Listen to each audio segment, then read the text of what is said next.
With that being said, today we're going to talk about goal setting and imagery. Let's first start off with goal setting, and then we'll get into imagery after. We'll see where the discussion goes Yeah, here. we'll But just kind of roll through it.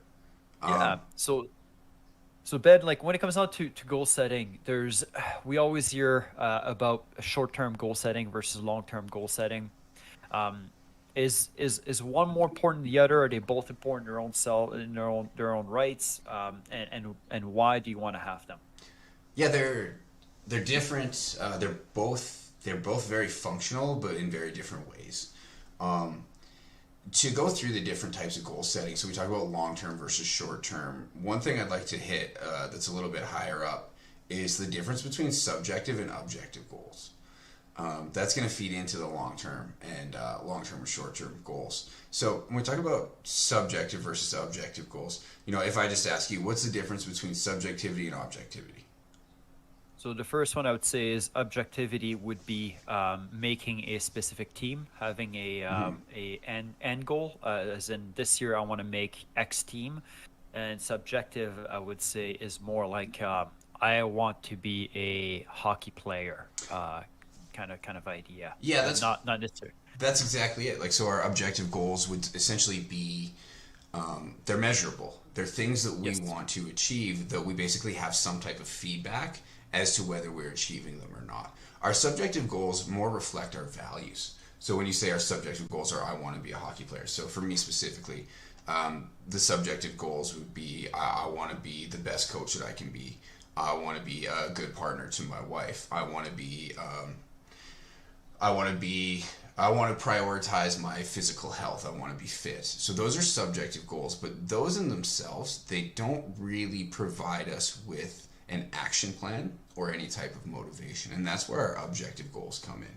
And our objective goals are good. That's when it's going to start to break down between our short term and our long term goals from there.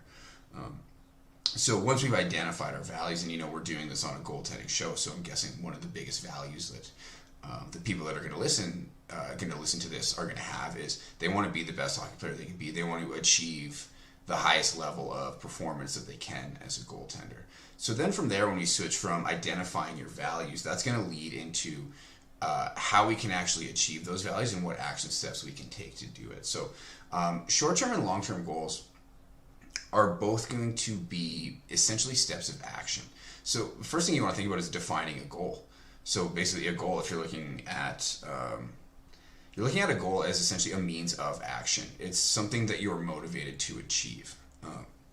So when you try to separate long-term versus short-term goals, you essentially have to decide what time span is a long-term goal versus a short-term goal, because it can be different for everybody. A long-term goal we can look at by the end of this season, or we can look at in 4 years, and it's going to be dependent on everybody. It's going to be dependent on the situation that you're in as well. And then short-term goal, again, the difference between that short-term and long-term is going to be is going to depend based on how you define that term. Is a short-term goal what you want to achieve a week from now? Is a short-term goal what you want to achieve today in practice? So we'll come back to those definitions of like long-term and short-term goals a little bit later. The one thing I want to cover first with our objective goals is basically the three types of objective goals that we have. So a lot of times you mentioned an objective goal would be making a team. Now, I'm guessing that's probably everyone listening in. That's going to be their goal, especially now in June. We're looking for the offseason next year. We want to achieve a specific performance level that's going to allow us to play on the team that we want to, on the highest level team that we can make. Now, from there, what's going to be called our outcome goal is going to be that team that we make. So when I say an outcome goal, the three levels actually, sorry, I'll backtrack a bit and take a step back. The three levels of goals that we're looking at are, first of all, are our outcome goals. Second of all would be our performance goals. And thirdly would be our process goals. Now, going through our outcome, performance, and process goals, they're all objective in their own right, in that there's a way that we have measurement of them, and there's a way that we can get feedback as to whether we're achieving them or not. But what makes them different is essentially the type of objective measurement that you have. So when you say making a team, the objective measurement of making a team is really going to be dependent on factors that involve your own ability to control things, and it's going to involve factors that are outside of your control. So when you think about making a team, Nick, what factors play a role in your ability to make that team? Performance, obviously. So Mm-hmm. whether you yeah, you get scored on a bunch, or whether you're playing lights out. Yeah. But that's that, like you said, there's two different factors: what you can control, what you can't. So that'd be part of what you can control. What we can't control is whether the coach who's picking the team has certain biases for certain things, whether it being a play style, size, or any of those things. So those be part of factors as well. So that's the biggest thing with our outcome goals is they're measured not only in terms of what we do and our performance, but they're also measured in terms out of we call it social comparison. So for me to Yes. achieve an outcome goal, it's going to depend on not only what I'm doing, but what everybody else is doing. So, you know, even in the case of controlling what you can, I can play the best game of my life or the best tryout. I can have the best weekend ever. But there may still be a goalie that played better than I did, regardless of how well I performed. And that would be something out of our control. But there can also be things out of our control that don't necessarily have to do with our performance or other players' performance. There's external factors to that, as you mentioned. Could be a coach's decision. The coach could have certain guys in mind, certain biases as to why they don't select you in this example. So our outcome goals are good in the means of they provide direction and motivation. However, our outcome goals can be a little bit misleading and a little bit, I'm going to say frustrating, where last week we talked about stress process or anxiety inducing, because a lot of times by putting attention to the outcome goals, from there we can start to focus on things that we don't have control over rather than things that we do have control over. And as soon as we start to focus on things out of our control, that's where we start to we start to have worries, fears, and doubts because we're worried about what that coach is thinking rather than what I need to actually do on the ice at the moment. So that's going to be our outcome goals. And a lot of times when we're talking about our long-term goals, that's what we mean. We don't necessarily mean the skills that we want to possess in the next 4 years. We want to talk about in 4 years, and just using 4 years as an example of a long term. In 4 years, I want to be, as a say a 19-year-old in junior A, I want to achieve a college scholarship at that level by that time. So from our outcome goals, we can generally take a step lower, and these are what we call performance goals. So then our performance goals are still going to have some type of objective measurement, but the biggest difference is they're going to be almost solely under our control. Now, with our performance goals, a lot of time what we do is we think about a performance subset. So a lot of times we'll use data to do this. This will be like a goalie's goals against average, save percentage. And I know there's new goalie stats that are goals saved above average that tries to Yep. take into account more situational factors rather than just strictly shots on net. Because, you know, as you know, not all shots are created equal. You could see 10 shots and they could 7 of them could be breakaways and you could give up 3 goals and your save percentage is 700. Or you could see 45 shots all from the blue line and perimeter and you could make 2 saves. Or sorry, you could make 38 saves and allow 2 goals. So in that situation, in that sense, the save percentage isn't really reflective. So a lot of times with our performance goals, we're going to set performance goals as more of a short-term time span. So we'll look at, a lot of times through hockey seasons, you look at quarters, or you can even break it into 7 games because that's kind of like a playoff series. For this 7 games, this is where we want our performance to be. And a lot of times you will use stats like that. You'll use your goals against average, save percentage, and goals saved above average. Now those are personal stats, and we're talking about improving our own performance. But there is a slight issue with it, is that they're not still fully under your control. They're more under your control. But if we're looking at data and we're looking at stats, there's a number of things that factor into that. We talk about like your team performance. If your team performance is, again, just use that example of you give up 10, you see 10 grade A scoring chances. You maybe only see 20 shots a game.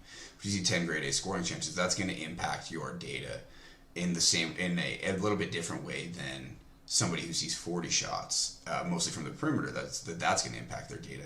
So our team performance has a lot to do with it. And if we're plotting performance over time, we're always trying to increase our performance. If something happens with our team, that can potentially decrease our data, and that's a little bit out of our control. So performance goals are good in that they provide almost immediate feedback as to how you're doing and where you're sitting. Outcome goals, they provide a direction. They also provide a little bit of immediate feedback. But the main focus that we always want to think about is process goals.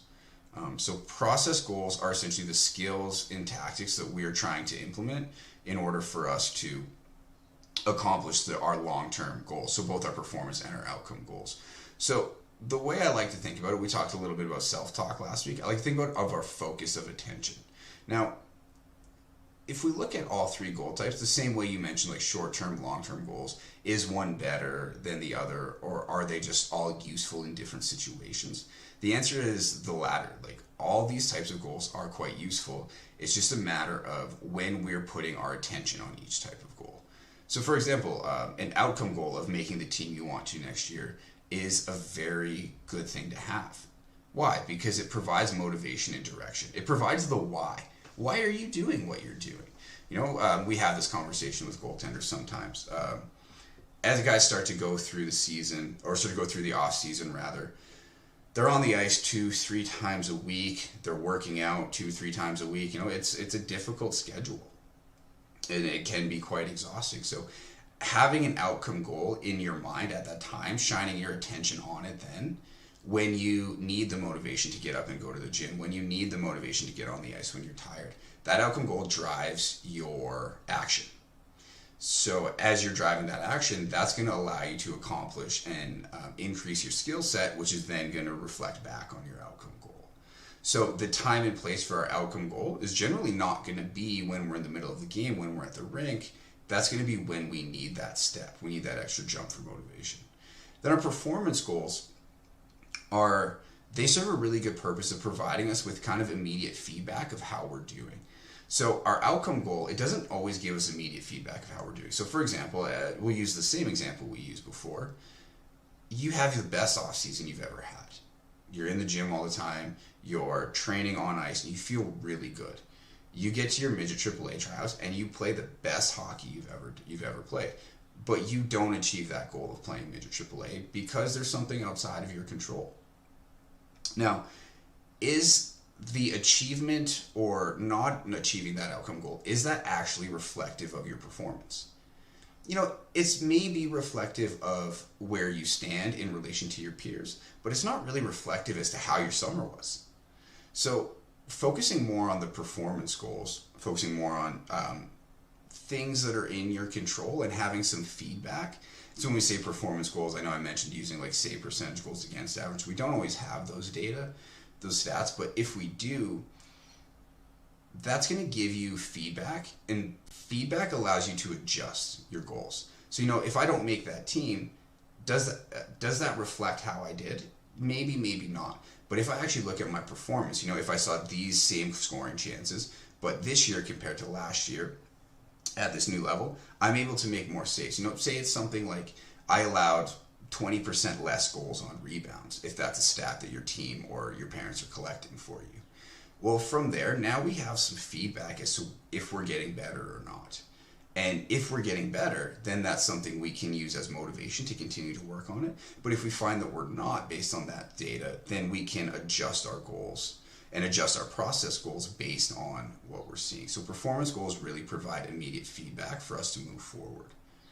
And So basically, your outcome goal is why you're doing it. Your performance goal is what you need to do or need to produce in order to achieve those goals, and your process is how you're gonna do it. yeah, Basically. that's a perfect way to describe it. Yeah. So the what you need to do again is we talk about increasing our goals against average, or sorry, decreasing our goals against average, increasing our save percentage. The best way to do that is make more saves, and then how we do that, that's going to be the process goals. So the process goals, those are things that we always work on the ice. You know, we talk about staying forward, keeping your elbows relaxed off body, being quick. We had just had this discussion, being quick to position, putting yourself in a good position to make a save, being patient on your feet, having good depth awareness. These are all our process goals because these are the things that we want to get better at. And in doing those things that we are going to get better at, that we want to get better at, you know, we can have a lot more control and a lot more influence over the things that we don't have total control over, like our outcome and our performance goals. So the whole idea of why I wanted to bridge the goal setting, especially to the self-talk that we did last week, is when we're thinking of our self-talk and thinking of the things that we actually say to ourselves, pairing our self-talk to the type of goal that we want to focus on at a specific time frame is really what makes both goal setting and self-talk really work, really useful. So for example, in a game situation, if I'm focused on an outcome goal instead of focused on a process goal, what happens to performance?